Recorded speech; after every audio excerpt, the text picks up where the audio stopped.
It was just past midnight when my friend and I left the concert, the last few notes of music still echoing in our heads as we made our way across the field. We were cutting through the dark to get back to our car, a shortcut we'd taken before. The chilly air felt sharp against our skin, and the thick silence of the night was unsettling. The city's lights were a distant blur, and all around us, the tall grass swayed, creating shadows that seemed to move on their own. As we walked, I couldn't shake the feeling that we weren't alone. My friend, usually carefree, had gone unusually quiet. Then we heard it, the sound of a truck engine, low and guttural, breaking the silence. At first, I thought it was just a distant vehicle on the road, but the noise grew louder, closer. My heart started to race as the headlights cut through the fog, casting long, menacing beams of light across the field. A beat-up, rusted pickup truck barreled toward us, the engine growling like a hungry animal. My friend stopped, frozen, and I could see the fear in her eyes. The truck didn't slow down. It sped up. It was as if the driver didn't care about the dark terrain, the trees, or the fact that two people were standing right in its path. "Run!" I shouted, grabbing her arm and pulling her forward, but it was no use. The truck was too fast. It swerved, the tires kicking up dirt and grass, and we could hear the engine roaring louder and louder as it came closer, almost as if it was chasing us on purpose. My legs burned as we sprinted across the field, the grass whipping at my legs, but no matter how fast we ran, the truck was still right behind us, its headlights like the eyes of some monstrous creature closing in on its prey. I could hear my friend panting beside me, but I didn't dare look over. The truck was gaining on us, and with each passing second, it felt like it was right there, inches away from us. I risked a glance over my shoulder, my heart leaping in my chest. The truck wasn't just behind us, it was moving in sync with us, like the driver knew exactly where we were going, anticipating our every move. Suddenly, the engine roared louder, and then, for just a moment, the headlights flashed off. Everything went pitch black. I screamed. My heart pounded in my chest as I tugged my friend forward, desperate to get away. We reached the edge of the field, where the tall grass gave way to the road. But when I turned, expecting the truck to be right there, it was gone. The only sound now was the pounding of my heart. I glanced back over my shoulder, scanning the field, but the truck was nowhere to be seen. We didn't stop running until we reached the safety of the road, and even then, I couldn't shake the feeling that something was wrong. Something was watching us. The hair on the back of my neck stood up as I looked into the dark, waiting for something to emerge. But there was nothing. "Where did it go?" my friend asked, breathless, her voice shaking. "I don't know," I replied, my voice barely a whisper. The truck had just vanished. There were no tire tracks, no sign of it anywhere. It was as if it had never been there at all. The air was thick with unease as we stood there, staring into the darkness. We didn't speak as we made our way to the car, too scared to look back, too scared to even consider what we had just experienced. But the fear never really left. It lingered like a dark shadow, always there, just out of sight. Every time I pass that field now, I can't help but wonder, was it just some twisted prank, or was there something more to it? It was a chilly Friday night, the kind where the wind bites at your cheeks and the city lights flicker like they're alive. I'd just left O'Malley's, a dive bar downtown where the beer was cheap and the laughter was loud. My head was buzzing, not from the drinks, I'd only had 2, but from the energy of the night. The streets were mostly empty, save for the occasional car hissing past on the wet pavement. I remember thinking how peaceful it was, how the city felt like it belonged to me in those quiet moments. I should have known better. I was about halfway home, cutting through the park to save time. It's a shortcut I've taken 100 times before, but this time, something felt off. The usual hum of the city seemed distant, muffled, like the park existed in its own little pocket of silence. The streetlights cast long, jagged shadows across the path, and the trees swayed ominously in the wind. I tightened my jacket around me and picked up my pace. That's when I heard it, a low, guttural growl that sent a shiver down my spine. I stopped dead in my tracks, my heart pounding in my ears. Slowly, I turned my head, scanning the darkness. At first, I saw nothing, just shadows and more shadows. But then, from behind a tree, it emerged. The dog was massive, easily the size of a small bear. Its fur was matted and dirty, and its eyes glowed like 2 burning coals in the dark. It bared its teeth, a snarl rumbling deep in its chest. My breath hitched. I'd never seen a dog like this before. It wasn't just big, it was feral, wild, like something out of a nightmare. I froze, my mind racing. Should I run? Should I stand my ground? I'd heard somewhere that running from a dog was the worst thing you could do, but every instinct in my body was screaming at me to bolt. The dog took a step forward, its growl growing louder. I took a step back, my hands trembling. "Easy, boy," I said, my voice shaking. "I'm not here to hurt you." The dog didn't care. It lunged. I barely had time to react. I sidestepped, stumbling over my own feet as the dog's jaws snapped shut inches from my leg. I scrambled backward, my heart pounding so hard I thought it might burst. The dog circled me, its eyes never leaving mine.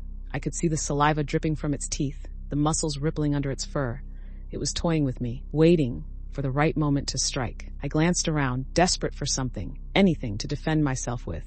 A stick, a rock, even a trash can lid. But the path was empty, and the nearest streetlight felt miles away. I was on my own. The dog lunged again, this time catching the sleeve of my jacket. I yelped, yanking my arm free as the fabric tore. The sound seemed to excite the dog, and it barked, a deep, thunderous sound that echoed through the park. I knew I couldn't keep this up. I was exhausted, my legs like jelly, and the dog showed no signs of tiring. Then, out of nowhere, a voice cut through the chaos. "Hey, get away from her!" I turned my head, and there he was, a man, maybe in his late 30s, running toward us with a baseball bat in hand. He was tall, with broad shoulders and a determined look on his face. The dog hesitated, its attention shifting between me and the newcomer. "Stay back!" the man shouted, swinging the bat in a wide arc. The dog growled, but it took a step back, its ears flattening against its head. The man stepped between me and the dog, his stance firm. "Are you okay?" he asked, his voice steady despite the situation. I nodded, too stunned to speak. The dog barked again, but it sounded less confident now. The man took a step forward, swinging the bat again, and this time the dog turned and bolted into the shadows. I collapsed onto the ground, my legs giving out beneath me. The man knelt beside me, his face full of concern. "You're safe now," he said, his voice soft. "It's gone." I took a shaky breath, looking up at him. "Thanks," I muttered. I don't know what would have happened without you." He didn't say anything at first. He just nodded, his eyes scanning the park, alert but calm. "You should get out of here," he said after a moment. "This place isn't safe after dark." I agreed, feeling a deep sense of gratitude but also an unsettling awareness of how close I'd come to something much worse. The man offered a hand, and I took it, standing with his help. We didn't talk much as we walked out of the park. There wasn't much to say. As we reached the street, he nodded toward the exit. "Take care," he said, and then he turned and disappeared into the night. I stood there for a moment, the adrenaline still buzzing through my veins. It wasn't until I was walking home that I realized something. Not everyone would have stopped, not everyone would have run into danger for a stranger. But that guy did. It reminded me that even in the darkest moments, help can come from the most unexpected places.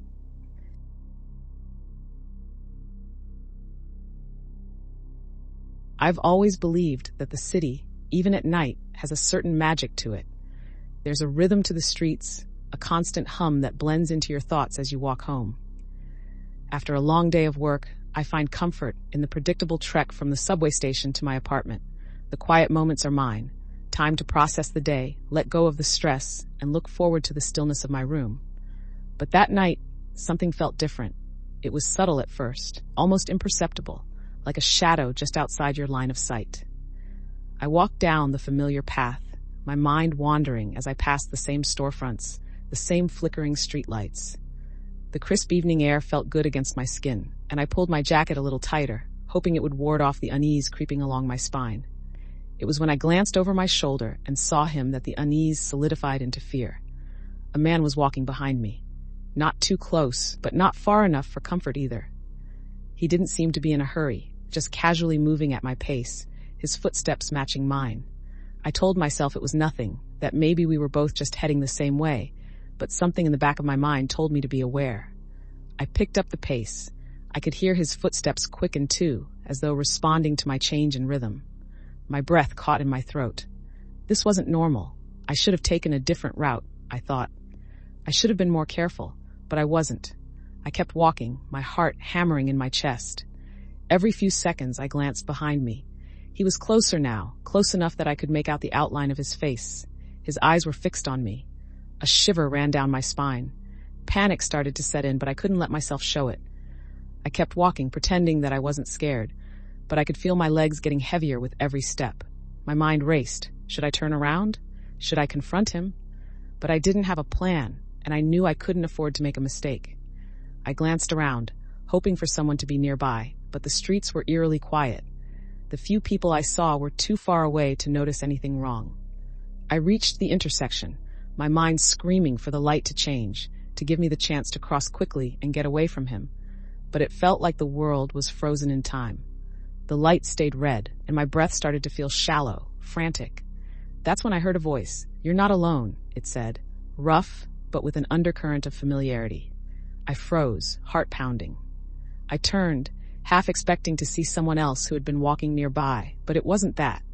It was him, the homeless man who often sat on the corner by the coffee shop. I didn't even realize how much I had been hoping for him to be there until he spoke. His presence, though scruffy and worn by life, was a reminder that not all men on the street were predators. Not all of them would take advantage of a woman walking alone. He stepped forward, closer to me, blocking the path. His eyes were hard, and he didn't say anything more. But his stance was enough. I could see the man who had been following me hesitate, sizing up the situation. The homeless man's glare didn't falter, and after what felt like an eternity, the other man turned and walked away. The air in my chest released in a slow, shaky exhale. The light changed, but I didn't move right away. The sense of dread didn't leave immediately, but I was relieved. The homeless man didn't say much after that, just gave a knowing nod and mumbled something about making sure I was safe. I didn't know what to say, so I just offered a quiet thank you, my voice shaky with a mix of gratitude and lingering fear. I crossed the street, still trying to steady my heart, my legs feeling like they were moving on autopilot. The entire walk home was a blur. I couldn't shake the feeling that I had narrowly escaped something awful. That man's eyes haunted me as I replayed the situation in my mind, imagining what could have happened if the homeless man hadn't intervened. I've walked that same road countless times before, but from that night on, every shadow seemed a little darker, every footstep a little closer. I couldn't forget the terror of not knowing what would happen next, but at the same time, I couldn't forget the way the homeless man had looked out for me. I didn't know his name, but I'll never forget his face.